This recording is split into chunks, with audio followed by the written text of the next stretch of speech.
মালিক জিজ্ঞাসা করে প্রতিদিন, বান্দা কি কারণে আমাকে ছেড়ে দিলা? হ্যাঁ, রাত 12টা বাজে তুমি ঘুমায় গেলা, মা ঘুমায় গেল, বাপ ঘুমায় গেল, বিবিও ঘুমায় গেছে, পাড়া পড়শি ঘুমায় গেছে। আল্লাহ বলেন আমি তো ঘুমাই নাই বান্দা, আমিও তো ঘুমাই নাই। সারাদিনে আমিও তো জগৎটা পরিচালনা করছি, তবুও তো আমার কোনো ক্লান্তি নাই, আমি তো ঘুমাই নাই। কেন ঘুমাই নাই জানো বান্দা?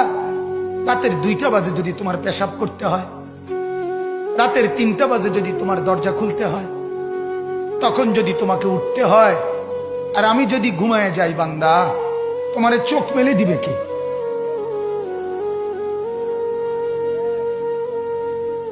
এই বাপ, চোখ মেলে দিবে কে?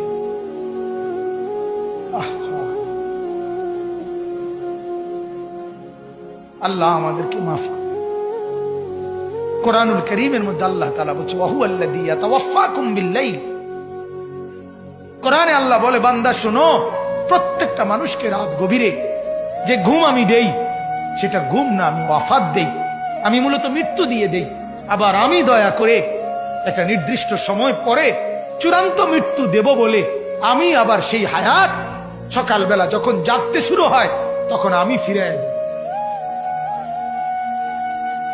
ফিরিয়ে দেয় আল্লাহ। এমনও মানুষ আছে পৃথিবীতে, রাত্রিবেলা ঘুমাইছিল ভালো মানুষ, সকালবেলা আর জাগে নাই।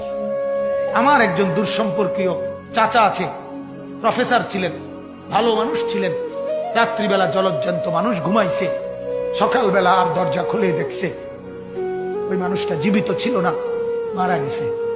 হতে পারে না? হতে পারে কিনা বলেন না? তাইলে বছরের পর বছর, মাসের পর মাস, এই বাপ, বাহিরের কারো চিন্তা করে বাদ দেন। আপনারা যারা বসছেন, আপনাকে বলছি, আপনি কষ্ট করে বসছেন, রাতের 12টা বাজে, রাতের 12টা বাজে, এত কষ্ট করে বসছেন, বিনিময়ে একটু ভাবেন, একটু ভাবেন, অনুরোধ আমার, একটু ভাবেন। আজ মাঝে মাঝে মন চায় আল্লাহর বান্দা মুসলমানদেরকে বুকে জড়ায় ধরে কাঁদি যে বাপ কেন এত ভুল করছেন, আল্লাহকে কেন এত নারাজ করছেন? যার বিবি বেপর্দা, আপনি আল্লাহকে কত পরিমাণ নারাজ করাচ্ছেন। যার স্ত্রী, যার মেয়ে বেপর্দা, আপনি আল্লাহকে কি পরিমাণ নারাজ করছেন বলেন? এক কুকুর মরলে, লাশ ফেলে রাখলে যেই দুর্গন্ধ ছড়ায়, সেই দুর্গন্ধে অল্প কিছু মানুষের কষ্ট হয় কিছুক্ষণ, কিন্তু এক নারী বেপর্দা হাঁটলে যে যুবকগুলোর চরিত্র নষ্ট হয়, সেই নারী এক মরা লাশওয়ালা কুত্তার চাইতে বেশি দুর্গন্ধ ছড়ায়। কুকুরের দুর্গন্ধ এত বেশি ছড়ায় না, বেপর্দা নারীর দুর্গন্ধ যে পরিমাণ ছড়ায়। সে তো শত শত যুবক তার চরিত্র শেষ করে দিছে। এই সিনেমার নায়িকা নর্তকীরা উলঙ্গ আর ছবি আর বিবস্ত্র ছবি আর নাচ গানের এই ফুর্তি দেখিয়ে এরা হাজারো যুবকের চরিত্র গঠন করে না নষ্ট করে? কথা বলেন না কেন? এজন্য আমার শায়েখ আল্লামা মুফতি মুশতাকুন নবী সাহেব বলে, হাজারো মানুষের জীবন নষ্ট করে যে, এজন্য তার জীবনে কখনো সুখ ধরা দেয় না।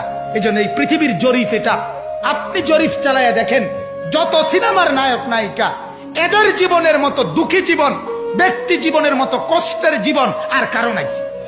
আপনি খবর লাগান, আপনি খবর লাগান, এদের মতো লাঞ্ছনা।